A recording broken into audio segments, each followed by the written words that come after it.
Welcome, welcome. We are going to be talking about twin flames in this life. And while people are deciding to come in and getting settled, I want to take a moment to remind you that twin flames are one of several different types of soul contracts. It's often the most powerful soul contract, or it's the first that you really start to awaken to the fact that soul contracts exist. And if you look back at your life, perhaps you've identified soulmates or even karmic partners before, but you haven't had the terminology to describe them until you get to the twin flame journey and you start awakening to what a soul contract is, what it means to be in polarity consciousness. So identifying as a divine masculine or a divine feminine, at least in the beginning, before you really start to come into union with yourself. And so you learn this framework of understanding of a twin flame is a very potent, powerful soul contract. And then you can look back and realize that you were in soul contracts, perhaps at many points in your life, but you didn't know how to characterize them. You didn't know how to really talk about them other than this is a soul BFF or soul family. Welcome, everybody. And so as a result, when you start to experience the profound nature of a twin flame awakening, this causes you to challenge the status quo, how you've always thought about relationships. For some of you, it's going to be the first time that you feel a love like that in your entire life. And it's going to be so mind-blowing and so consuming. You're going to be so stuck to your person. Like the obsession that comes with soul contracts is next level, right? Who's with me on that? Like when you're in a soul contract, like a twin flame connection, you cannot get this person out of your head. You cannot stop feeling them. You cannot stop wanting them. When you're in the magnetism part of the experience, it is all consuming. I believe that this is a way that your soul and your consciousness sticks you to a situation to allow yourself to see what you're doing for the first time with abject clarity that you haven't been able to see before. The pain, when you get to the painful part of the experience, forces you to ask questions. Why are they doing this? Why am I doing that? Why am I feeling this way? This is why working with the triggers in any soul contract, but especially the twin flame journey, is so important, because here is the crux of it all. You're there to evolve. And unlike other soul contracts, and I talk about this in other pieces of my content, unlike, let's say, a soulmate relationship, or even a karmic where it thrives on stability and harmony, although a karmic is going to teach you something. And it's not just one thing, but it can just be like that one thing. But you can have a soulmate with a karmic component. You can also have just a karmic partner. So you're there for that lesson, to find your voice, to find your power, to start using boundaries, to say no. Some of you are with the karmic to say no, right? But you don't know that at first when you feel the magnetism. So you get pulled into this vortex of energy only to realize that you start suffering unless you learn how to say no. That's one flavor of it. A twin flame is going to be the spiritual union that magnetizes you. It's going to be like the next level soulmate contract experience that sticks and binds you in this feeling that is going to rock your world, and it's going to challenge you in very specific ways. When I work with people on the twin flame journey, very often they have unique lessons, but there are some themes that are shared among individuals and archetypes. So there's archetypal experiences. Some people are in twin flame journeys, hi Mama 82, that shake them to their core. And others are in twin flame journeys that just challenge them to become a more evolved version of themselves. And they're trying to figure out how they're supposed to grow. This is why working with me one-on-one can be so powerful. The link is in the bio if you want to book a consult. But the twin flame journey to stabilize the union, and if you want to know if you're ready for union, I also have a free readiness test and a weekly email that comes out every Friday talking about twin flames and how to survive the twin flame journey and make the best of it. That's also in my profile. So you can fill that out if you're interested. The twin flame union readiness test is going to test you on where you're at your ability to actually hold and sustain a union. Because when you enter into the twin flame connection, you think that you're ready, because otherwise, why would it be happening? You've already done so much work. I haven't spoken to anybody who's entered into a twin flame union and who's accepted it. There are people who run from it, who are not ready. But people who accept it and are ready for it are like, I've done the work. I've done a lot of work, or I'm willing to do the work. I'm willing to examine myself. But you don't often know all of the areas that you might need to still work on yourself. So if you're still seeing yourself as needing to be completed by a partner, then you're not going to be ready to sustain a union. You can come into union and hold the vibration for a moment and for maybe a couple months before you go into separation. But to actually pull the twin flame union into a vibrational force field that holds it is a different story. So that twin flame readiness test, free test, link is in the bio, and it also signs you up on my twin flame email list. But you can unsubscribe anytime, you're free to come and go. You're not locked in here. So the twin flame experience is actually going to cause you to examine yourself. And in some cases, that examination is going to be very painful. Why is that? It's because here, you are weighed down. For many of you, you are weighed down by these karmic patterns and cycles. So maybe your self-love is lacking. Maybe your boundaries are weak and you've never been able to set them with toxic people in your life, or narcissists, or people who take too much or who are in their shadow. Or maybe you're always attracted to the unavailable partner. These are the karmic cycles that actually pull down your vibration. This is what I call the 3-dimensional consciousness, or the 3-dimensional love, verging into the shadow love. When we're in our shadow, this is what Carl Jung talks about, high future self. We are in a lower position of consciousness and sentience. We're really like chained down, but we might not perceive ourselves to be chained down, offering toxic love to our twin, but very often we are. That's why understanding your actual readiness for your twin flame union and holding the vibration of union is so important. Again, link in bio if you just popped in.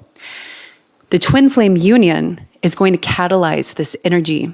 When you start to do this work, when you start to release these chains of bondage that have held you in toxic love patterns, like some of you have toxic love maps, like attachment style issues. This is why I teach so much about it on my channel. I started out doing twin flame content, and then I moved into attachment styles because it was so prevalent, and it talks to people beyond the twin flame journey, because that's how immersed it is in our world.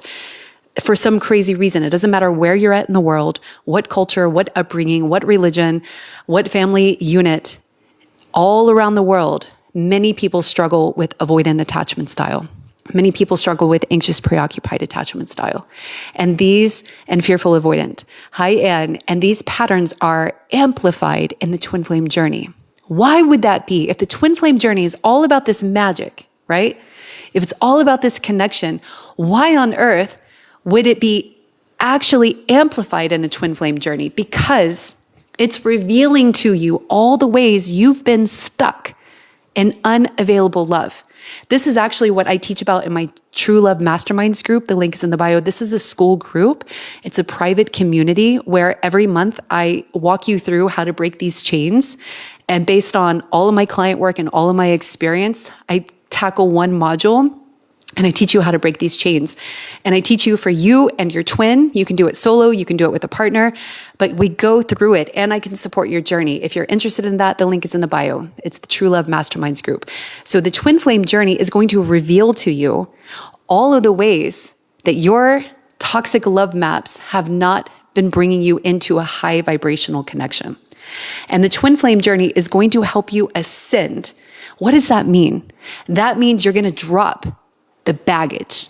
You're going to drop the obsessive, unavailable chasing love. You're going to stop fearing abandonment. Who, at this point, really feels that they can walk away from the twin flame connection, let them go on to a karmic, and actually still feel love and embodiment and honor the union.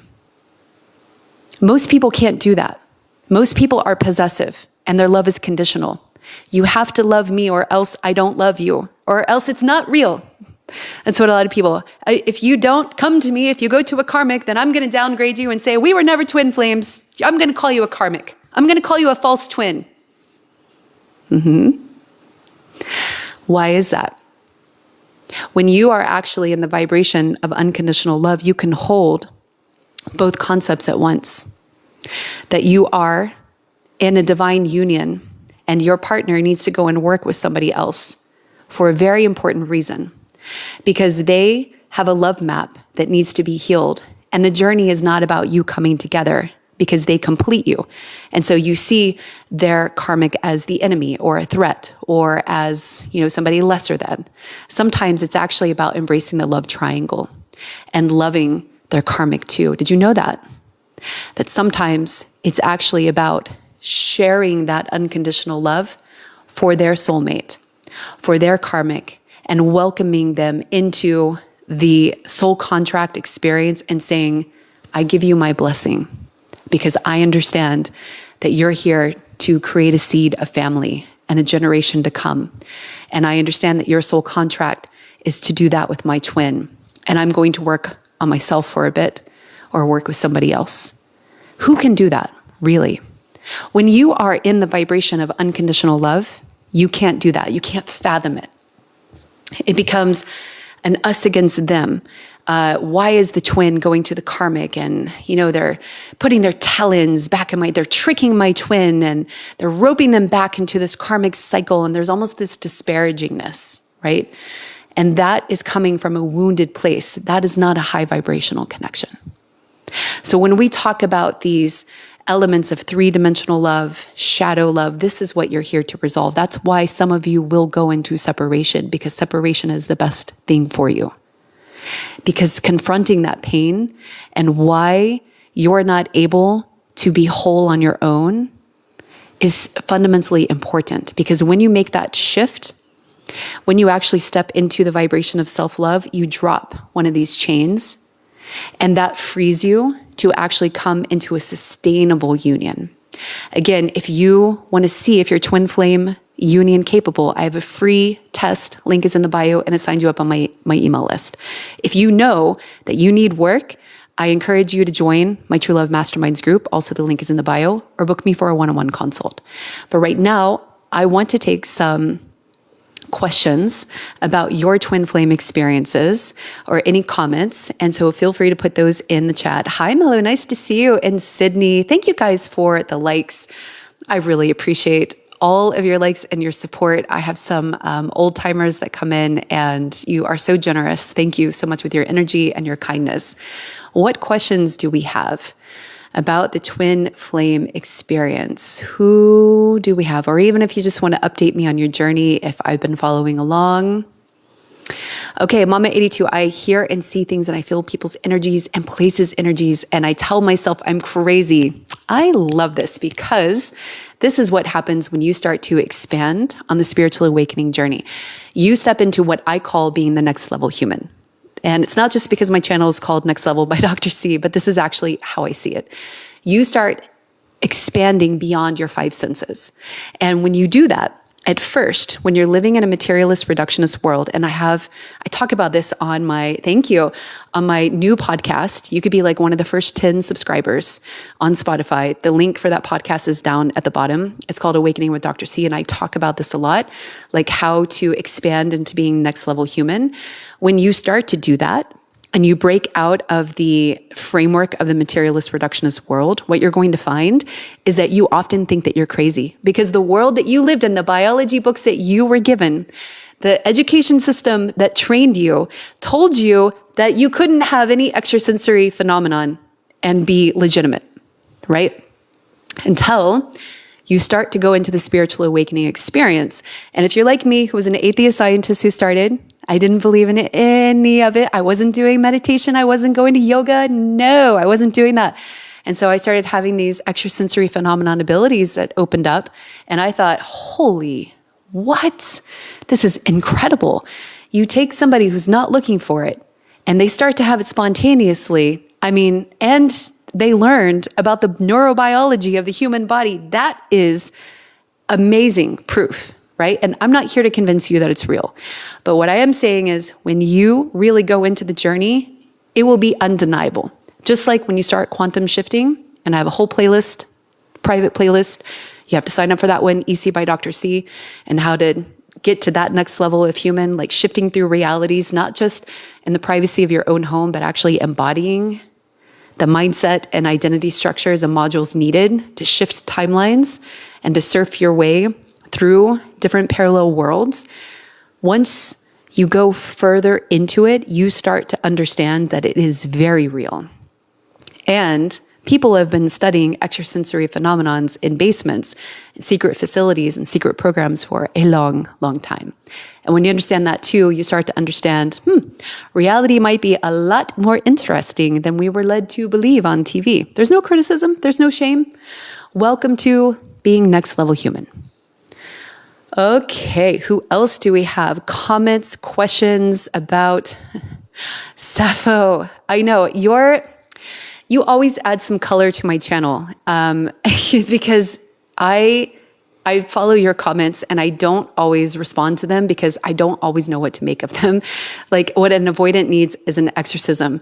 And I think it's because I think that at some level you're actually being serious, but at another level it feels playful. Maybe that's my interpretation of it. But avoidants are often deeply wounded individuals that learned how to cope in the world when they were taught not to be their full selves when they were children. They were shown from an early age that love was conditional. And does it sound familiar? And they learned that in order to get their basic needs met predictably and safely, that they had to shut off parts of their personality and they had to become cold and logical. And they learned that other human beings were not safe. And so as a result, they developed a certain series of behavioral patterns which manifest in their behavioral programming, which when they are unconscious are executed just like grabbing a glass of water in the middle of the night because one is thirsty. It's an impulse, it's a reaction, it's a trigger. And when people are unconscious, they do this. That's actually all that their identity is. I literally talk about this in the Awakening podcast on Spotify. Free to listen. I also have it on my YT channel. TikTok edits that out, but I have a backup there. So Spotify or YT. So as a result, when you see an avoidant who is unconscious, they don't know why their relationships are unfolding so disappointingly. Like I work with a lot of avoidants and they're actually quite sensitive souls. But when you are tripping over their tripwires, what you see is a wall because they're protecting themselves often from people who are trying to take too much, or they're protecting themselves from criticism or conflict because they don't know how to buffer it. The only way they've learned how to negotiate those conversations is to shut them down or distance themselves and withdraw. So as a result, what you see is actually a manifestation of this deep primordial programming that has been installed as an adaptive mechanism from childhood. Similar to anxiously attached people, except anxiously attached people have learned that smoothing things over and appeasing people and making them happy and going above and beyond to make them addicted to them, making sure that they X out any fantasy or any person who might be a threat, any friend who's not approved, who's not on the guest list, is not invited, and they overstep their boundaries and they start taking too much and they blame their partners for withdrawing and shutting down, not understanding that they're also acting from a behavioral script that is derived from feeling like they're not good enough, they're not worthy, and they can't be loved for simply who they are. And so their anxious protest behaviors, the desperation, the clawing at their partner to get them to talk to them, to plead with them, to work on their relationship, to be intimate even though they're not feeling it. All of that is actually coming from a similar wound, that it wasn't safe. Love wasn't safe. It wasn't predictable. These behavior patterns are amplified in things like soul contract experiences because guess what? You're not supposed to stay chained to patterns like that. That's a toxic love map. When you understand that, you understand how you need to grow. So it's actually empowering. But what's not empowering is just blanket statements saying, avoidance need and exorcism. Unless you're trying to be funny, but I have a lot of avoidants on my channel that actually take that to heart. because there are a lot of people that criticize. They don't understand what it's like to really be avoidant. They don't understand how it hurts sometimes, because if you understood what they really went through in childhood, some of them went through some very extreme neglect and abuse and abandonment and shaming. And so who they are in the world is often successful and rational and principled. And they're your go-to people when there's a fire, because they know how to be present in situations that are chaotic or that require diligence, because they can turn into the person that's disconnected, right? And so it's like they don't get seen and appreciated for their resilience and their reliability, and they get ostracized and blamed and shamed, which is just a continuation of the abuse that they had in childhood. They don't open up to you about it because it's not safe, because you're not a safe person. So you get the wall because you haven't earned the respect. You haven't earned the trust. It's like you claim you want the vulnerability, but when the vulnerability comes, you crush it. So eventually people are going to stop giving it to you. Who else do we have? A couple minutes left before I have to go. Yes, I love working with avoidant, anxious twin flames and fearful avoidance, because it's very healable. Actually, it's very healable. And the pressure of the soul contract means that we can make very fast progress, believe it or not. But you have to be willing to go through the fires of self-confrontation, which is no joke when you have an attachment style issue and on a twin flame journey. It will put your feet to the fire and really cause you to do some deep work. Okay, so I feel like I'm in this weird nostalgic place, let go of twin and layers. Now I'm in an odd feeling. Yes, it sounds like you're in the process of letting go. Your mind is reconciling the experience of moving into perhaps a permanent separation.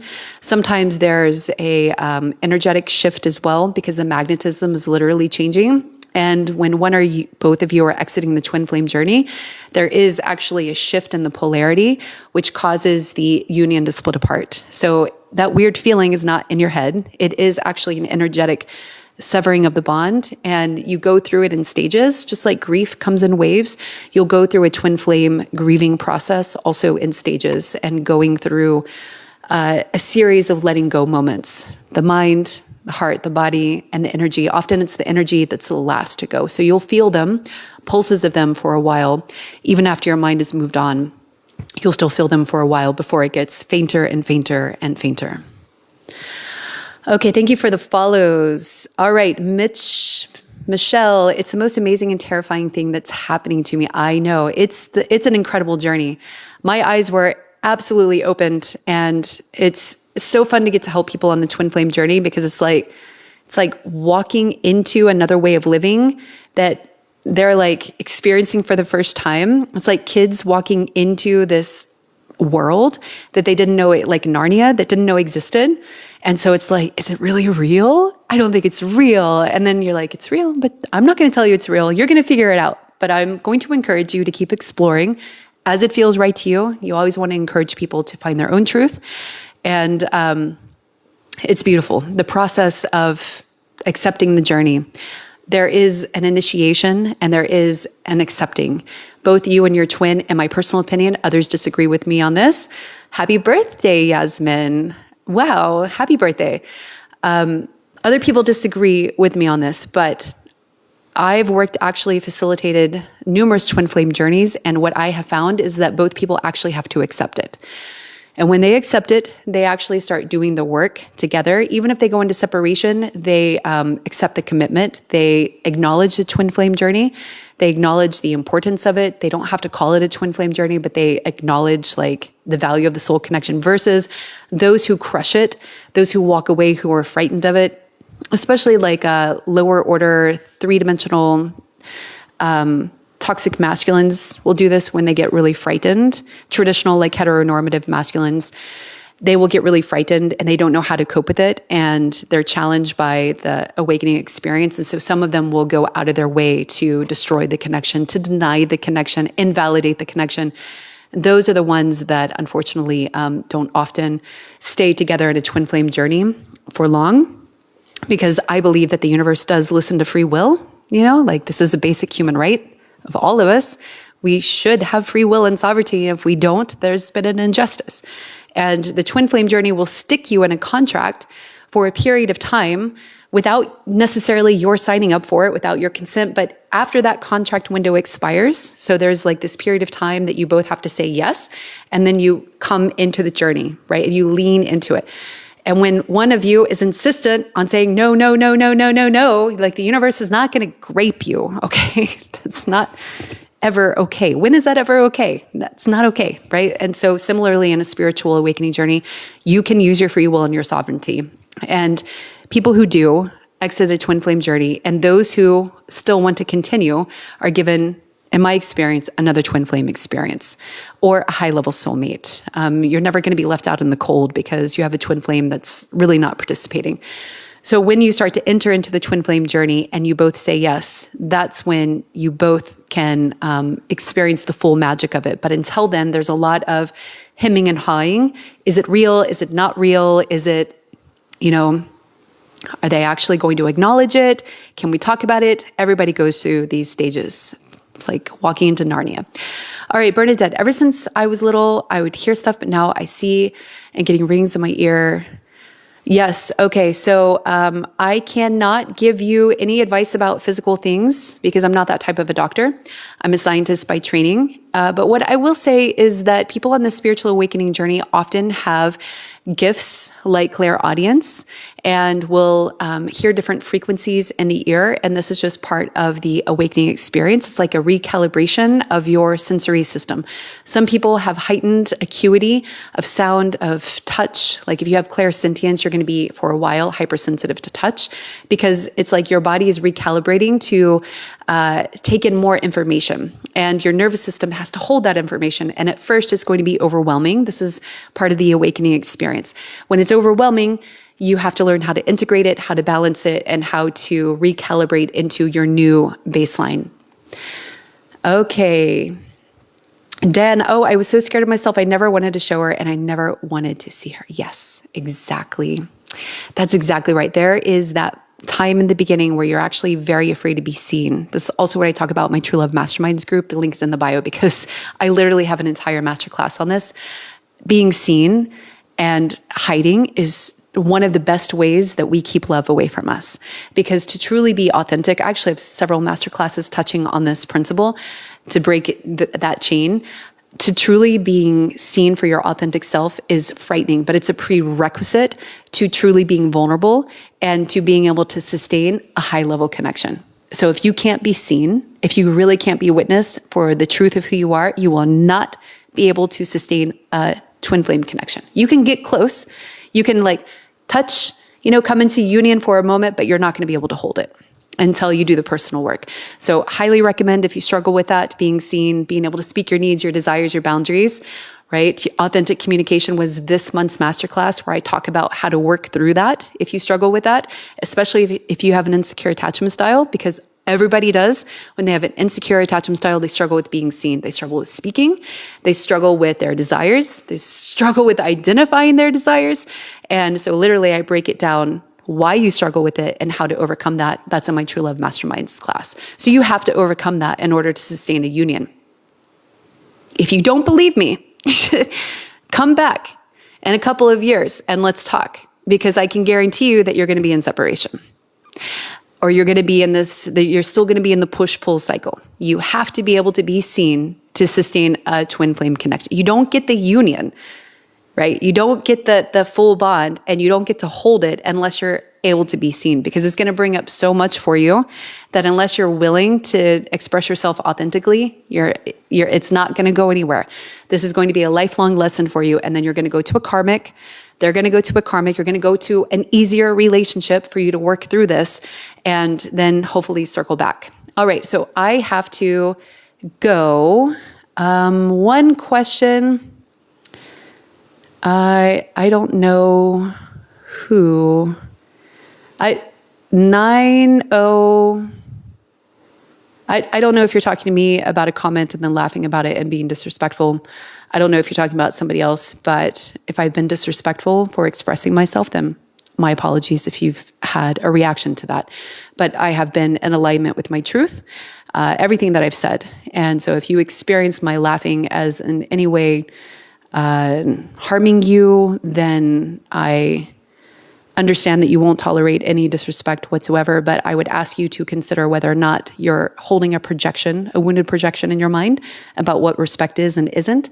And somebody's natural expression, again, I don't know if you're talking to me or not, but even if you're not, I see this, in wounded masculines where there's this have to be respected.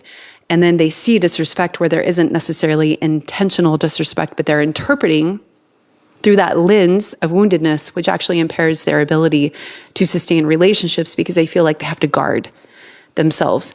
And then they start villainizing people that are just being themselves, right? I see it a lot. It's part of the projections. Like you have a story in your mind, and so then you interpret through this lens that's often wounded or slanted in a particular direction. So like narcissists have this, not calling you a narcissist, but narcissists have this, where they feel that you're always criticizing them when you're just expressing that you need salt. Can you pass me the salt at dinner? And they cooked.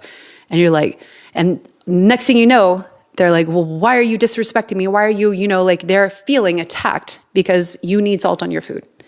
Yeah. Okay. All right. So,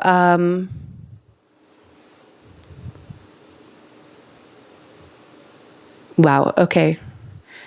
Are you really? Where can I find these masterclasses? That is the link in the bio, True Love Masterminds group. It's the school community.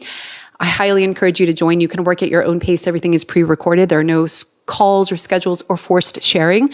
So you can share in a private forum and get support from me. You can actually ask questions, but you don't have to. You can actually just do the masterclasses. You can learn from other people's sharing and other people's stories. And it's very beneficial because it's going to take you through how to break these chains in a pace that you can work in. You can binge the content. You can come and go as you please. You can stay for a long time. I have some people that pop in and pop out.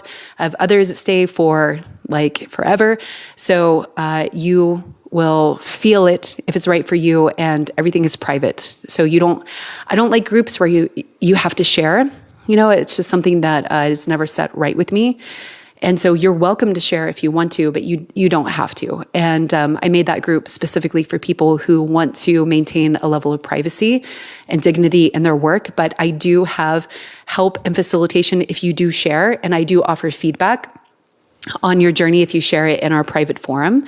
And that way it helps other people learn, but you're never, you just share what you want to and when you want to. Okay, thank you. Yes, ZJ, sometimes it feels like you're regressing. That is part of breaking those chains. You have to see where those chains are to understand that they exist. And that's what the journey is showing you. When you feel like you're regressing, that's what that is. You're seeing the chains that are binding you down to toxic love maps or ways that your building relationships is not serving you. So this is also shadow work. If you're not familiar with the ZJ, I know you are, but others may not be familiar with the concept of shadow work. It's understanding how your mind is creating reality on your behalf. So I have a free podcast, Awakening with Dr. C. You can be on the ground level. I think I have like 6 subscribers. So you can be like literally in the first group that launches it. I also have an EC by Dr. C, more advanced esoteric playlist for those that are quantum shifting. All of these, the link is in the bio, and then you can book a one-on-one consult with me, or you can join the True Love Masterminds group and like and follow. Thank you all for your love, for your likes, for your shares.